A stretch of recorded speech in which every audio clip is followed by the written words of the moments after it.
Welcome to the video lecture for Functionalism, Philosophy of Mind, Lehman College, Fall 2020. And in this video, we are going to discuss Chapter 3, Functionalism, in our online textbook.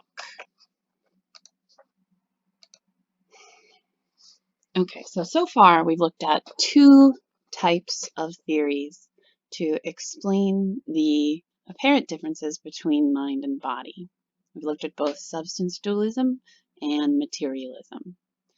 So substance dualism, of course, comes to us in its most well-known variety from Descartes. And he says that the apparent differences in mind and body are because they are actually radically different. They come to us from two different planes, one material and one immaterial. They exist in different ways. Bodies are in space and in time and have all the familiar dimensions, length, width, height, whereas minds, as immaterial, have no dimensionality. And materialism says that these apparent differences between mind and body are just illusions, but we still have to describe why it seems like an illusion. Mind is in space and in time. We just have to describe it properly. Behaviorism is, of course, a flavor of materialism, one of the earliest developed theories of materialism in Western philosophy. And it argues that mind is behavior alone. So anytime we use a mind term like hungry or sleepy or in pain, we are only talking about the set of behaviors that get classified as hungry or sleepy or in pain. And later on, when some of the problems were pointed out, they weakened that a little bit and said it might be the disposition to act in a certain way when there's a given stimulus from the environment. So if there's a hot item, you would have the disposition to recoil away from it. But of course, they both have serious problems. Substance dualism, SD here, has no way of explaining how an immaterial substance could interact with the material world. If it's immaterial, how can it be part of body in any way? There's no seeming or apparent way that the two could touch. It can't even limit mind to human beings or even animals, because if it's immaterial, it can manifest anywhere. There could be a mind in a rock or in a river. It can be everywhere and or nowhere. Of course, behaviorism has its problems as well. It can't capture anything internal. It can't capture experience. So all of the things we think of as features of mind, like having beliefs, having any sort of emotion, any sort of desire or goals. Anytime you sit and contemplate or imagine something, and there's no external behavior whatsoever, behaviorism says nothing about that sort of thing.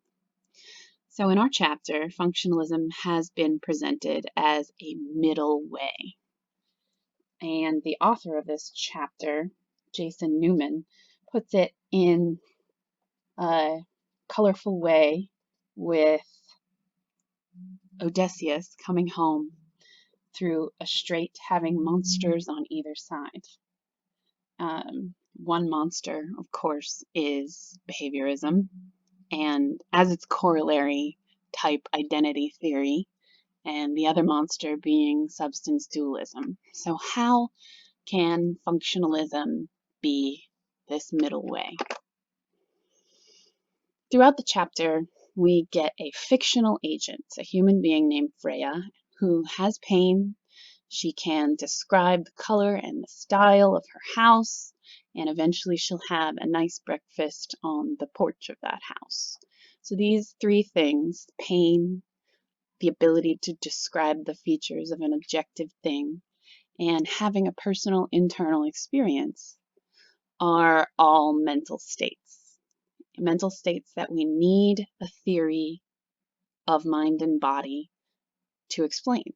whether or not it is material or physical. So Freya, our fictional agent, also believes, like we probably all do, that other kinds of animals can have pain. A wild hare is the specific example that our author uses. So these basic descriptors, again, we need an explanation for where SD and behaviorism and type identity theory fail. So the basic definition of functionalism says that mind is a functional system, almost like a digital computer. So we all know computers are ubiquitous in our life. They have hardware, they have software, and nothing really happens unless they're operational. It's a process, it's a continuous, complex system operating. And functionalism says that mind and body work just like this.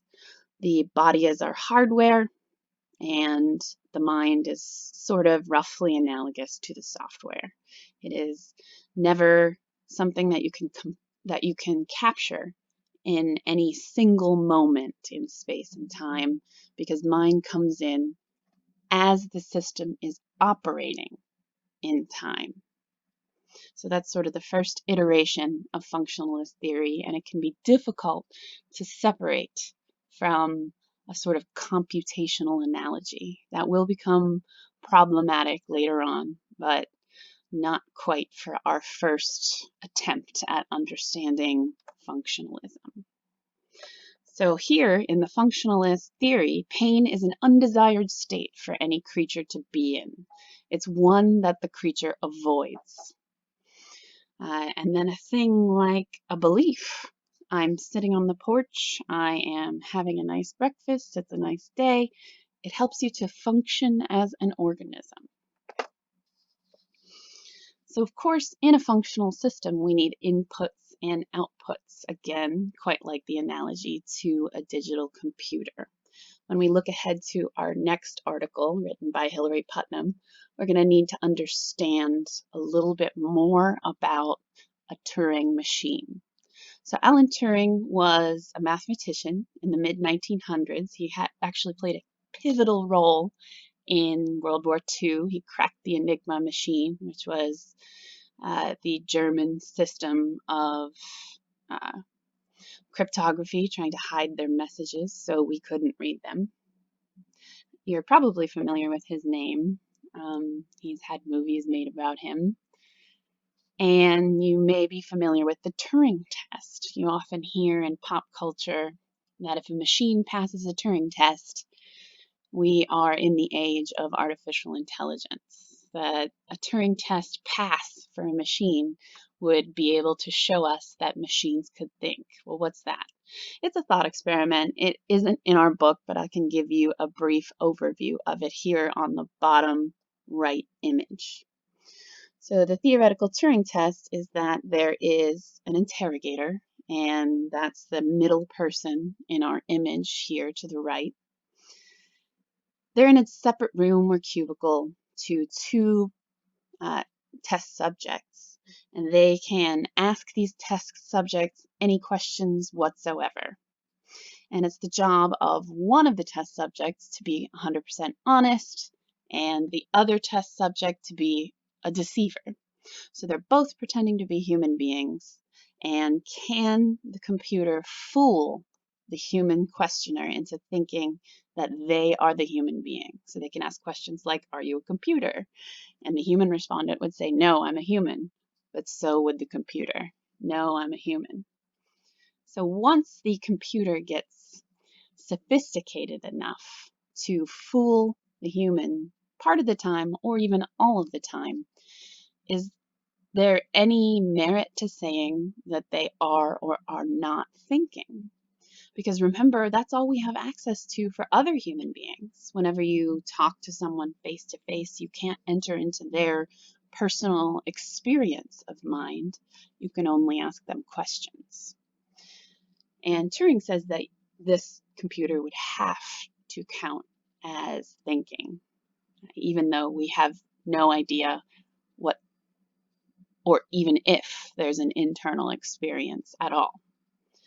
And this is a hard thought experiment for people to accept because they are familiar with much less sophisticated computers. Maybe as a starting imagination point in your mind, you could think of Data from Star Trek: The Next Generation. We're talking about computers that are that sophisticated, so far away and above and beyond anything we currently have in our technological expertise. When we get to something called a universal Turing machine, this is one that's even more advanced than Data. This one can compute anything that is possible to compute. So some people might argue that every single thing that's possibly available to know in the entire universe, given no time constraints, might be computable. Now, that is very debatable. There are completeness and incompleteness theories in logic that we do not have to worry about. All we have to know is that a universal Turing machine can compute anything that is possible to compute. And if our brains have a computational aspect, as they do in functional theory or functionalism theory, where we take inputs from the outside world, we process them using our genes, our DNA, our body architecture, and then we have outputs as behavior. This universal Turing machine would at least be as complex as a mind, but likely much more complex, and thus thinking. This must mean that mind is multiply realizable, meaning that it can be instantiated in many or at least multiple types of physical material. That means that we can account for other animals being in pain, because pain is multiply realizable. So far, all we have it in are biological creatures, but we can go back to Freya's wild hare and say it has the capability of being in pain. Dogs and cats have the capability of being in pain. Likely all mammals do. When we go down the chain to quote unquote simpler evolutionary animals, there's debate as to which ones might have the capability of feeling pain, but we do know that other animals, at least some subset of them, can feel pain. To generalize the theory of multiple realizability, we can just think about it as saying the same exact thing can occur despite the substrata or structure of the thing it occurs in. So we look at the images to the right. We have the same exact sculpture created in two different types of material, silver and gold, or bronze and silver, who knows, iron, what that is. But it's the same exact thing in two different materials. And the bicycles, we'd call each and every one of those examples a bicycle, but their form is different. So a bicycle is multiply realizable. So all mental states in functionalism are multiply realizable. Mind is realizable in a computer if we take our universal Turing machine to be a thing that can possibly exist. The system is what's functional, and the system is what mind is. Now, of course, there are objections to functionalism, and two of the main ones that our textbook talks about is John Searle's Chinese room and the concept of qualia or qualia. So let's look at John Searle's Chinese room first. He proposed a thought experiment where there is an English speaker inside a closed room. They only speak English. They don't know any other language. They're monolingual. Outside of this room is a Chinese speaker. They are also monolingual and can only speak Chinese. As an input, they write down something in Chinese and put it through a slot. The English speaker inside the room picks up that input, sees the Chinese character or characters on the paper, and goes to a reference set. They have a whole slew of books or a library, or in our illustration, a bin with numbers. And it says something like on the top right, if you see this particular shape followed by this particular shape followed by this particular shape, then produce these other shapes. So all the sets of instructions are in English, the only language that this person understands. So once they follow all these instructions and write the required Chinese characters on a new piece of paper, they give that as their output. They put that back through the slot to the Chinese speaker outside of the room. And the Chinese speaker picks up the paper and reads it in Chinese, and it is a perfectly reasonable output.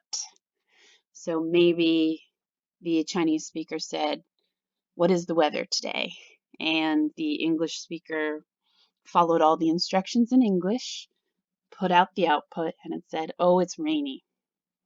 And this could be absolutely incredibly complex, just like the input and the output of the computers that we are familiar with. But of course, the English speaker inside the room does not understand Chinese, even though it gives perfectly legible, reasonable, and rational Chinese responses to the person outside of the room. And Searle uses this to say that a computer doesn't understand. It doesn't have the capability of understanding through inner experience like a mind does. And for that reason, computers can never get to the understanding that a mind does. There have been objections to this thought experiment as well, saying, of course, the person inside the room is only an element of the system, and it's the system as a whole that does the understanding, not one particular element of it. So that's like saying a certain set of neurons doesn't understand anything inside your brain. It has to be the system as a whole. Now, a perhaps stronger objection to functionalism is that of qualia. It doesn't capture, functionalism doesn't, the what it's like of having experience. So there's a certain quality to seeing red. It's the redness of red. There's a certain way that strawberries or any food tastes that cannot be captured in a functional theory or explanation, or even indeed in any theory or explanation. It doesn't even seem like any of the theories have scratched the surface of explaining the structure of internal experience, or where it comes from, how these physical elements could interact to give us the redness of red or the feeling of pain.